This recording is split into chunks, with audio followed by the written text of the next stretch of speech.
Subscribe करें Avadhnama news. Subscribe button पर click करें, फिर राइट साइड में बने बेल पर भी क्लिक करें ताकि आपको हमारे वीडियोस की नोटिफिकेशन मिलती रहे।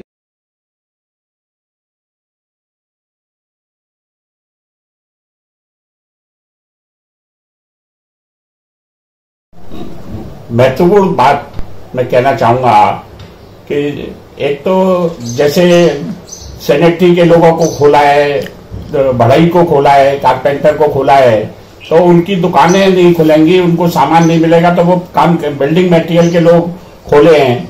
अब उनको सामान नहीं होगा तो वो काम क्या करेंगे, तो वो खोलना बेकार हो जाएगा।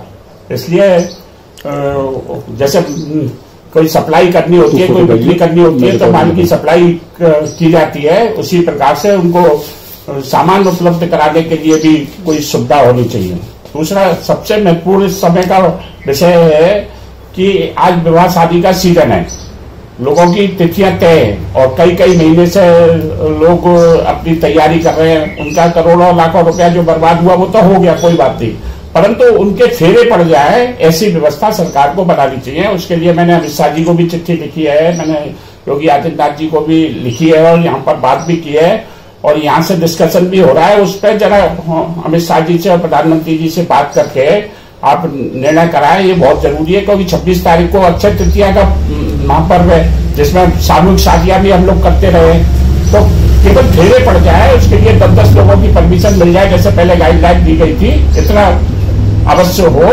ये मेरा निवेदन है।